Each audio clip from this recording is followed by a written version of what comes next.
Earth's surface is changing all of the time, but most of these changes happen so slowly that we don't even notice until we stumble upon structures like this one behind me. How did this happen? And what forces are responsible?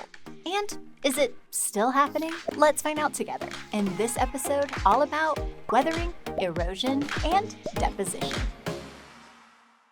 Some changes to Earth's surface happen quickly, like when a volcano erupts or an earthquake occurs. But most of the changes to Earth's surface happen gradually over time. Today, we are going to take a look at forces that break down rocks, carry them away, and leave them in a new location.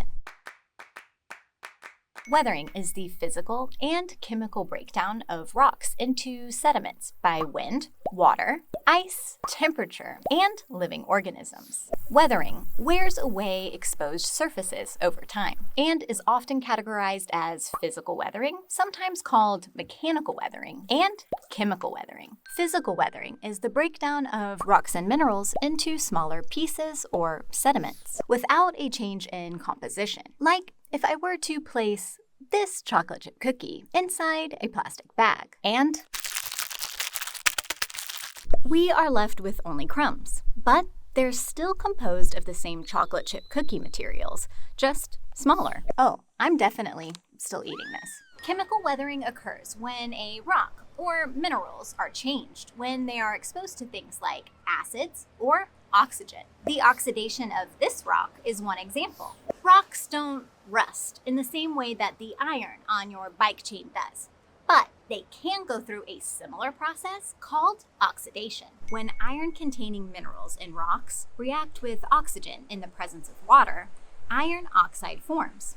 The iron oxide often gives the rock a reddish-brown or rusty look. True rust is the corrosion of iron metal, like your bicycle chain. The important thing to remember is that through chemical weathering, the rock itself is changed. The chemical makeup is now different. Water can cause weathering in several ways. You wouldn't think that a simple rainstorm would be forceful enough to cause weathering, but the impact of raindrops is actually powerful enough to dislodge soil particles and even damage the soil structure. Rushing water in rivers can wear down sharp edges on rocks over time. If you are ever exploring by a river like this one, take a moment to notice how smooth the rocks are. You can see how waves crashing over and over against rock formations could cause rock sediments to break away over time. This can create landforms like sea stacks and sea arches. Over time, flowing water under Earth's surface can dissolve rocks and minerals. This chemical weathering can cause sinkholes, cliffs,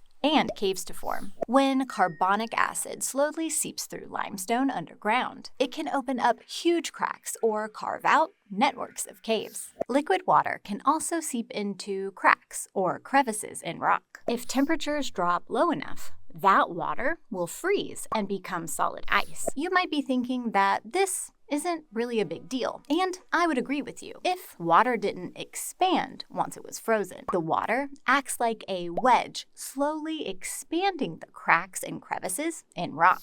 Eventually, as this freeze-thaw cycle continues, rocks can split apart. This process is called frost wedging, or cryofracturing. Temperature changes can also cause mechanical weathering in a process called thermal stress. High temperatures cause rock to expand, and falling temperatures cause rock to contract. As this cycle happens over and over again, it causes the structure of the rock to weaken. Desert rock is particularly vulnerable to this type of weathering. The outer layer of desert rock undergoes this repeated stress daily as temperatures dramatically fluctuate from day to night. Eventually, the outer layers of rock flake off in a process called exfoliation. Think of the wind as sandpaper, slowly eroding away exposed surfaces of rock over time. Rock formations in the desert provide excellent examples of weathering by wind. Rock arches, buttes, and rock pedestals are examples. These landforms are constantly changing and have been formed slowly over hundreds or thousands of years. Plants and animals can also cause mechanical weathering. If you've ever walked down a neighborhood sidewalk and noticed a section of concrete that was cracked or even dramatically pushed up,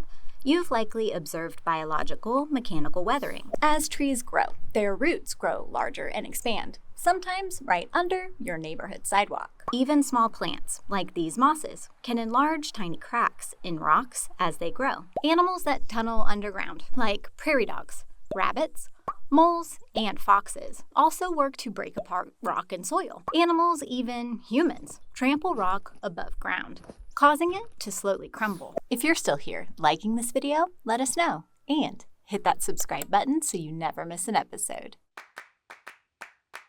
Erosion is the transportation or removal of that sediment or weathered material by wind, water, or ice. Think of it like weathering prepares material for erosion, but erosion is the actual process that does the moving of the particles. Once the weathered material is removed, new rock is exposed, ready for new weathering. We've already learned that raindrops can dislodge soil particles. As rainwater begins to accumulate, it can erode away any landscape by washing soil and rock particles away from their original locations. As water continues to flow, eventually it gathers into small streams and then rivers, gathering and taking more and more sediment with it. As the volume and speed of water increases, so does its force, its power of erosion. Over thousands of years, water slowly eroded away rock and sediment, creating this canyon. Water forms many landscapes, including ravines, valleys,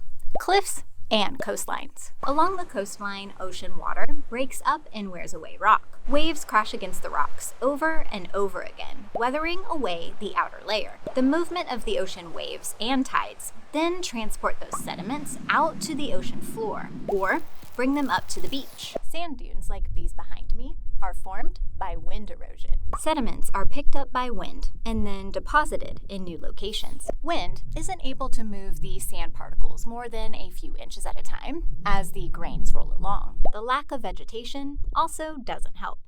No roots means nothing to hold the sand or sediment in place. A little sand doesn't seem like a big deal until you stumble upon an enormous dune and realize all this sand had to come from somewhere. Glaciers are large, year-round masses of snow, ice, rock, and sediment. They originate on land and move very slowly downhill due to gravity. Glaciers form when snow accumulates over many years and compresses into ice. As these masses move downhill, they pick up rocks and various debris and just carry them along. The ice and the embedded rocks scrape the ground below, weathering down rocks into sediments. These sediments are then eroded downhill over thousands of years. What happens when all of this sediment is done moving? Or I should say temporarily done moving. Deposition occurs when sediments are dropped in a new location by water, ice, or wind. Rivers and streams deposit sediments along the sides of the river, but sediments don't stay there long. Eventually, rivers and streams empty into a larger body of water, like a lake or ocean. The sediment that has been eroded by the river travels along with the water. The river slows as it reaches the larger body of water. Because the water now has less force, it begins to drop and leave sediment behind. This creates a triangular formation called a delta, made of many small areas of built-up sediment. The wind can carry finer sediments, longer distances, and sediments like sand, much shorter distances. The buildup of these deposited sediments is what creates a sand dune. These dunes change constantly as the wind blows. My footprints will be here today, but probably gone tomorrow. When a glacier melts or retreats, it releases rocks and sediments, depositing them in a new location. This giant boulder behind me was left right here by a glacier over 14,000 years ago. Eventually, some glaciers melt completely at the end of their journey downhill. All the sediments that they still carry are then dropped off and create landforms. This interesting landform is called a terminal moraine and is made of glacial deposits that had slowly built up at the end of the glacier slide. Weathering is a natural process, but human activities can speed it up. When chemicals from burning fossil fuels end up in the atmosphere, they combine with sunlight and moisture, forming acids. This acid then falls back to Earth in the form of acid rain. This is not terrifying, burn your skin acid rain, but Acid rain can rapidly weather material like this limestone and marble in particular. The plant friends help with soil erosion. Their roots help to hold soil together and prevent wind from blowing and water from washing the sediment away. Overgrazing can make soil erosion worse. Overgrazing occurs when too many livestock animals like cows, horses, and goats eat plants in an area, leaving bare soil to be eroded. So the next time you're in the desert, by a river, at the beach, or really anywhere with wind and flowing water, look around for examples of weathering, erosion, and deposition. And if you want to learn more science, you can check out this video next.